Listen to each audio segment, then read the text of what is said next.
This scam called GtoG. GtoG is a scandal, it is a scam, and it is a business for senior government officials in Kenya. GtoG, there is nothing government to government. Saudi Aramco is government in their area. And also the companies in the UAE are owned by government in those countries. But the other G that should represent the government of Kenya, Kenyans should know that there is no government there.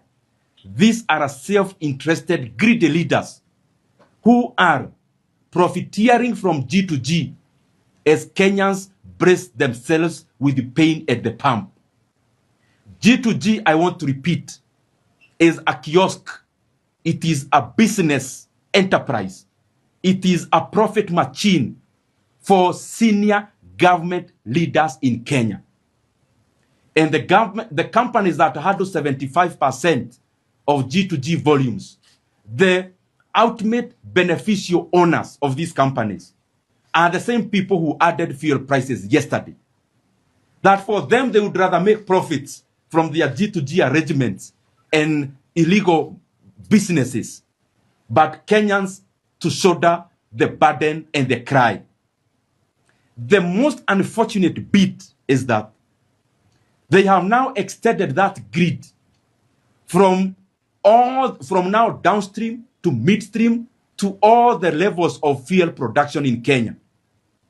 That the same cabal in government who are profiteering from GtoG, they have now taken Kenyans' resources in Turkana. That the oil in Turkana does no longer belong to Kenyans. It now belongs to greedy leaders. The same people profiteering from GtoG, they have now stolen the Kenyan fuel and oil in Turkana. They are now exploring it and exploiting it for their own personal benefit. It is a big shame. And Kenyans cannot continue to be led in this kind of profligate and unabashed and uncontrolled greed. GtoG, for avoidance of doubt, is a scandal. And the people who you see there purporting they are the owners of those companies are not.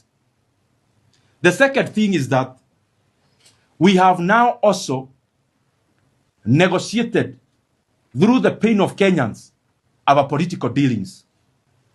The GtoG companies that were there previously belong to the original owners of government, the original one. Now, even those who joined, part of the negotiation that was there after the protest of 2024, that instead of addressing the issues Kenyans raised, leaders sat down to cut deals, and a few companies were introduced into GtoG. One of them, you have seen it in today's newspapers on front page. That as Kenyans, we are talking about lowering taxes and lowering the cost of living. Leaders sat down in dark rooms and instead cut deals on introducing companies belonging to the then opposition. For them to be silenced, Kenyans had to pay the price. So, my friends in government, Kenyans will not continue to shoulder the burden of your greed through the dealings of GtoG. That as they bear the pain in the pump, you are celebrating the profits. That will not continue to happen in Kenya anymore. Very lastly, the proposals you are giving are practical as well-meaning leaders. The leaders in government should not try Kenyans. Do not try Kenyans. You may be swimming in money out of the profits you are making from GtoG, but Kenyans are wallowing in poverty created by the same policies. Do not try Kenyans.